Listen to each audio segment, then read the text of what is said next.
ny mofinaina isan'andro atolotry ny mpitandrina rakotina valina maoly.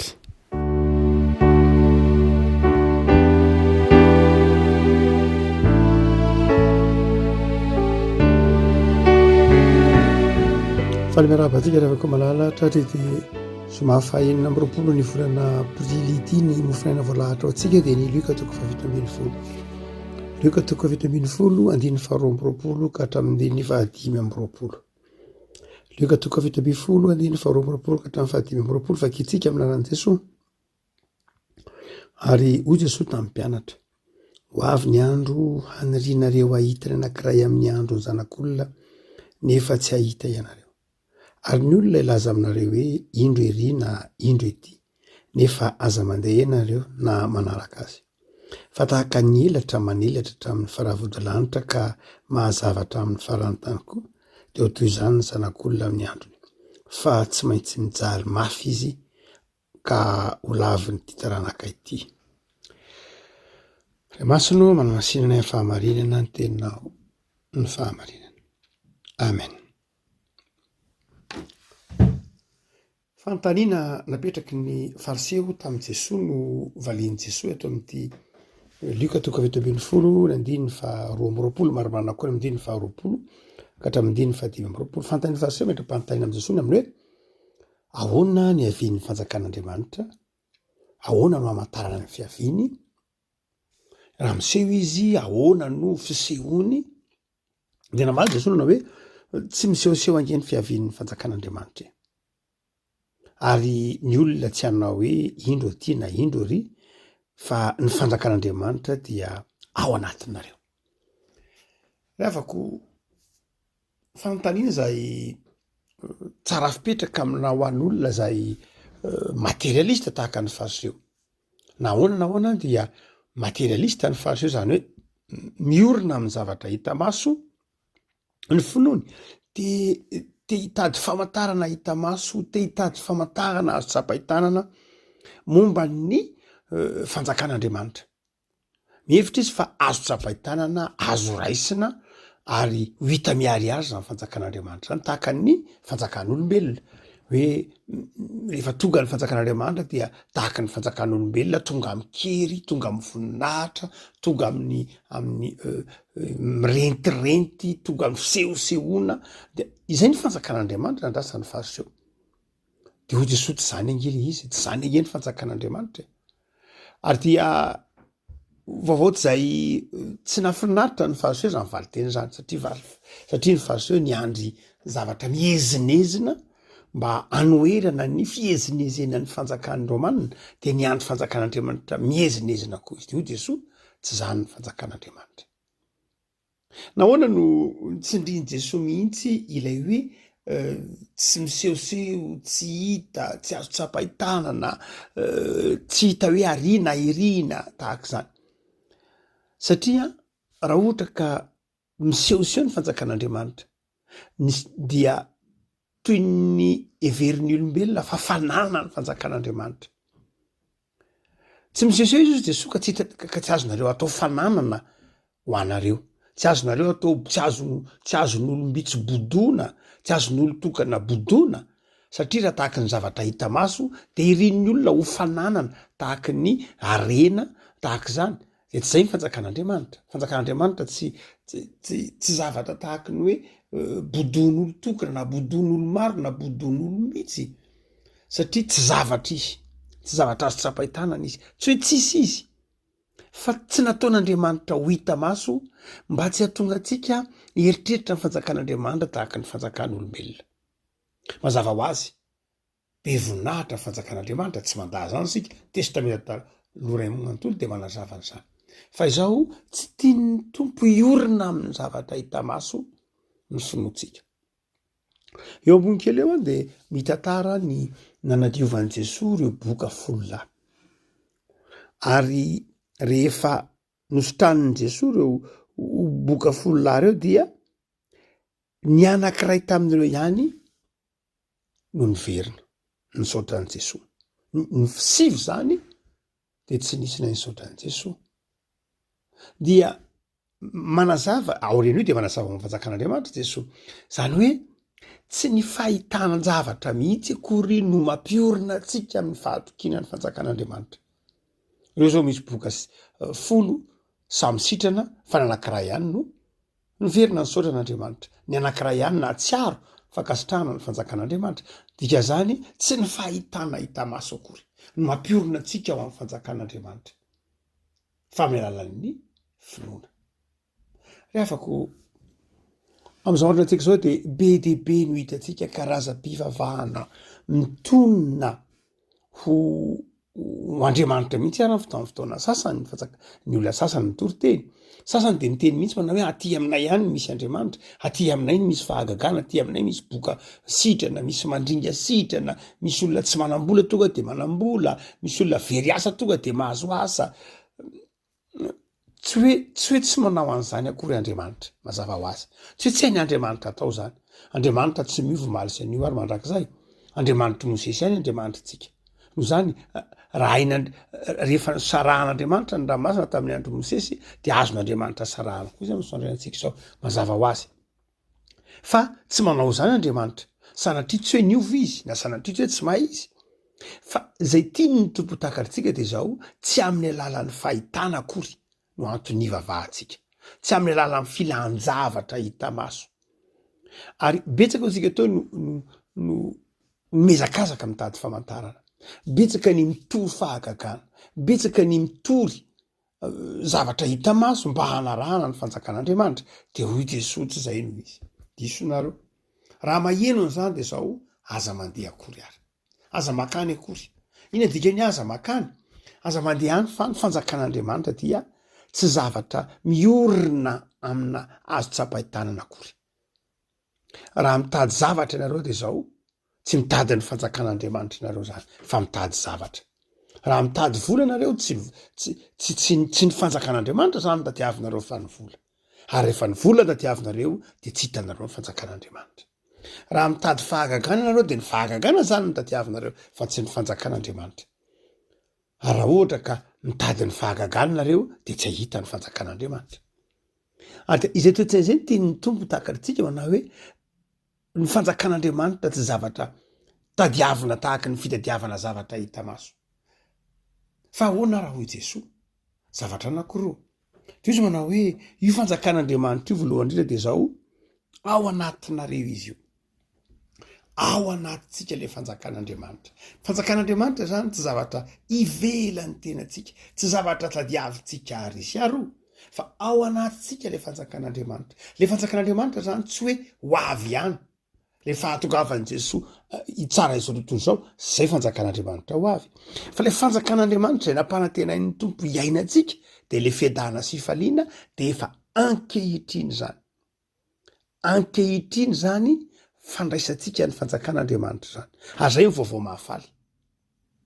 Hoe io fanjakan'Andriamanitra io zany hoe ny fiadanan'Andriamanitra, ny famelan-keloka-tongotr'Andriamanitra, ny fifaliana, ny fahasoavan'Andriamanitra de zao efa ankehitriny zany. Ary iza ao anatintsika. Afako ino no ampiarantsika an'izany? Amin'ny lafiny ara-panahy, amin'ny lafiny amin'ny finoana. Ny fanjakan'Andriamanitra zany de zao Andriamanitra no mitady atsika, fa tsy itsika no mitady azy. Raha itsika no mitady azy de izao tsy hitatsika ny fanjakan'Andriamanitra ary tsy haitsika ny mitady ny fanjakan'Andriamanitra. Fa ny fanjakan'Andriamanitra no nitady atsika tamin'ny alalan'i Jesosy. Andriamanitra no nitady atsika tamin'ny alalan'i Jesosy ary tsy nataony ny ivelan'ny tenantsika le izy fa ato anatintsika, miainga ato anatintsika. Le fanjakan'Andriamanitra zany hoe fahefana ao anaty, zany hoe manjary maniraka, manjary hery mampiasa, manjary hery mamelona. Zay le fanjakan'Andriamanitra ao anaty.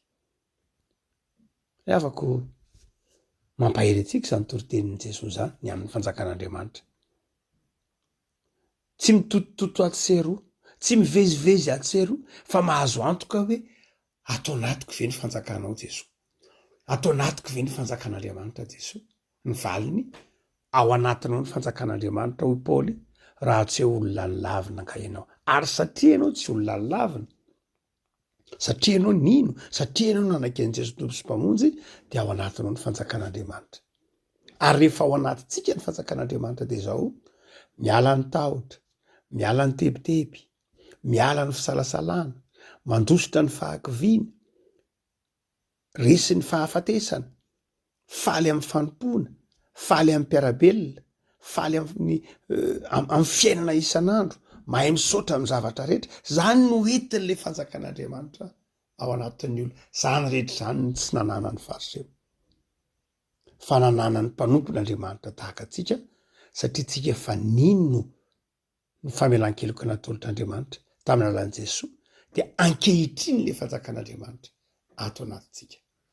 De aza mitotototo ato sy aroa ary mitady ny fanjakan'Andriamanitra ary sy aroa fa efa ao anatinao izy.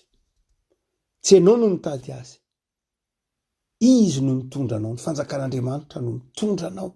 Izao indray ny ataonao, zao ny kasainao atao, zao ny programanao, zao ny ampanaovan'Andriamanitra anao. Dia ao anatinao io fanjakana io, izay fanjakan'ny voninahitra, fanjakan'ny fifaliana, fanjakan'ny fandresena.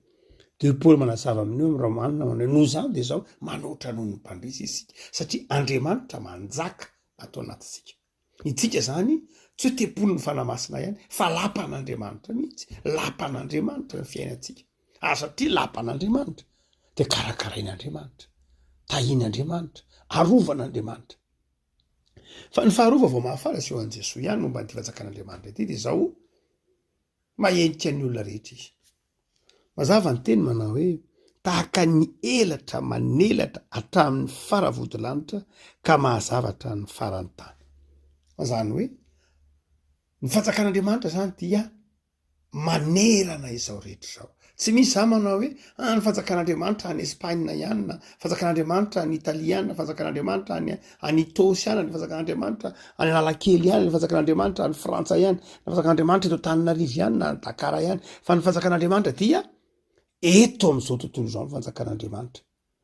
Afaka mahazo manana anjara amin'ny fanjakan'Andriamanitra avokoa izao tontolo izao, na iza na iza. Hatrefa tonga ny tompo miteny hoe aza mandeha mivezivezy atsy-aroa mitady ny fanjakan'Andriamanitra, fa mitoerana rehetra sy amin'ny fotoana rehetra dia ahafahanao mandray le fanjakan'Andriamanitra. Ny fariseo mantsy ny hevitra fa aza ny fanjakan'Andriamanitra, zay tiany ampidirina anatin'ny fanjakan'Andriamanitra ny tafiditra ao fanjakan'Andriamanitra, zay tiany tononona ao amin'ny fanjakan'Andriamanitra anao amin'ny fanjakan'Andriamanitra dia tsy ho Jesosy. Izay rehetra mino dia manana fanjakan'Andriamanitra ao anatiny, na aiza na aiza izy, dia afaka mahita mandray an'izany fanjakan'Andriamanitra ao anatin'izany. Afaka malala mampahay antsika ary ty toriteny ny Jesosy amin'ny lafiny zavatra roa mazava tsara. Ny mino na iza mino, na aiza misy ny toerany mino dia izao ao aminy Jesosy, ao amin'ny Andriamanitra. Ary rehefa ao amin'ny Andriamanitra dia momba azy, manoatra noho ny mpandresy izy, mitahy azy, mivimbina azy, mampitraka azy. Alahelo ary afaka malala matoki ianao fa ianao zany. Fa ny faharoa lehibe dia izao, tsy hoe amin'ny finoana ihany fanjakan'Andriamanitra fa izao koa fanjakan'Andriamanitra dia hery tsy haitohay, hery manova zavatra. Hoy Jaona manao hoe izay rehetra nandray azy dia nomeny hery ho tonga zanak'Andriamanitra. Noho zany dia izao fanjakan'Andriamanitra atao anatintsika dia tsy fanjakana tsy mihetsika akory, fa fanjakana velona, fanjakana miasa, fanjakana manana fahefana izay mahatonga antsika afaka manova zavatra. Isika ny fiasan'ny fanjakan'Andriamanitra, isika no ampiasain'ny fanjakan'Andriamanitra hanova, isika no ampiasain'ny fanjakan'Andriamanitra hiasa, isika no ampiasain'ny fanjakan'Andriamanitra hizara fifaliana, isika no ampiasain'ny fanjakan'Andriamanitra hanompo ny namana, ny tanindrazana, ny mpiarabelona. Afaka malala ny maha-kristianina zany dia izao toetra vaovao zay tsy nanana ny fariseo. Ny maha-kristianina toetra vaovao zay tsy nanana ny zanak'Israely. Ny maha-kristianina dia toetra vaovao tsy nanana n'izao tontolo izao mihitsy, fa noentin'i Jesosy teto amintsika teto amin'izao tontolo izao. Raha ohatra ka efa nanana ny olona taloha amin'ny fahatokavan'i Jesosy ny toetra kristiana dia izao tsy nilana ny fahafatesan'i Jesosy tao amin'ny hazo fijaliana, fa tsy nanana n'izao tontolo izao mihitsy ny toetra maha-kristianina. Ahoana no ahafahan'ny olona mity ny fahavalony? Ahoana no ahafahan'ny olona mamela heloka nareo zay tsy tia azy ary?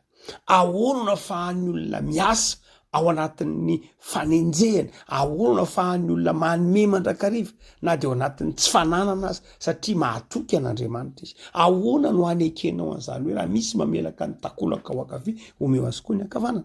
Ahoana no ahafahana miaina an'izany zava-baovao amin'ny fiainana kristianina zany raha tsy ao Jesosy, raha tsy ao anatintsika ilay fanjakan'Andriamanitra. Nandravako malala maha-kristianina de zao zava-baovao 2000 lasa zay. Vao tamin'ny andron'i Jesosy vao nipotra ny toetra maha-kristianina, tsy tamin'ny andron'i Mosesy, lalàna ny mena tamin'ny Mosesy ho Paoly, fa ny maha-kristianina Jesosy no nitondra azy. Inona ilay maha-kristianina? Ao anatiko ny fanjakan'Andriamanitra, ao anatinao ny fanjakan'Andriamanitra. Noho zany de zao fanjakan'Andriamanitra de Andriamanitra manjaka amiko. Ny fanjakan'Andriamanitra de Andriamanitra mitondra, ny fanjakan'Andriamanitra de Andriamanitra miasa ao amiko. Noho zany manana ary finoana, manana ary fahatokinan'Andriamanitra, fa miasa Andriamanitra.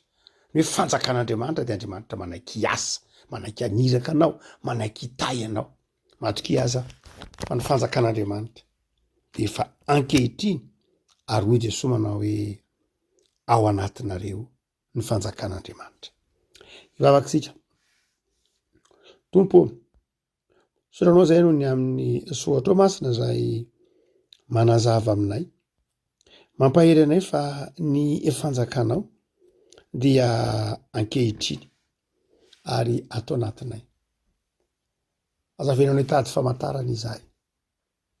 Ny famantarana de kado omenao anay. Azavenao ny tady fahagagana zahay, fa ny fahagagana de kado omenao anay rehefa mino zahay. Fataovy resy lahatra izahay fa ny fanjakanao dia aty anatinay satria vao vela heloka izahay. Ny ateraka izany amin'ny fiainanay tompo dia enao manaiky tantana sy vimbina anay. Enao manaiky ampifaly anay lalandava. Dia mivavaka izay Jesosy, momba anay mandrakariva. Rakovy amin'ny fahamasinanao ny fiainana isan'andro. Jereo zahay, mampahereza anay, mifedanam-po sy fifaliana zahay. Ary amin'ny lalana izay hitondranao anay Jesosy dia atao fitianao mihoatra ny zavatra irehetra izay. Jesosy aty anatinay ny tahotra f'Andriamanitra velona ianao. Jesosy aty anatinay ny tebiteby, ny tsy fananana fanantenana, ny fahakiviana, ny fahoritsaina. Tsy miara mitoetra amin'ny fanjakanao zany fa ny fanjakanao fiadanana, fifaliana, fahasoavana dia ataovy tsapa anay zany amin'ny fiainana isan'andro. Jereo ary tompo ny zanakay, ny asanay, ny fikelezanay nanay, ny piray tanindrazana aminay. Jereo zao tontolo zao zay mifanaritaka amin'ny ady fifankahalana dia mivavaka izay tompo. Mba homenao fiadanana zao tontolo zao. Mivavaka ho an'ny tanindrazanay zay hiatrika fifidianana. Ianao Andriamanitra nanome fahazavantsaina ny mpanao politika, ny izay milatsaka ho fidiana, me fahendrena, me fanetretena, me fitiava-tanindrazana, me fitiavana anao Andriamanitra, ary indrindra tsy lovy izay rehetra mandray anjara amin'izany mba handeha araka lehibe ny famindramponao. Dia mivavaka izay tompo ho an'ny tokantrano tsirairay avy, hanjaka amin'ny tokantrano tsirairay avy eny ny fahasoavanao sy ny fifaliana. Amin'anao Jesosy. Amen.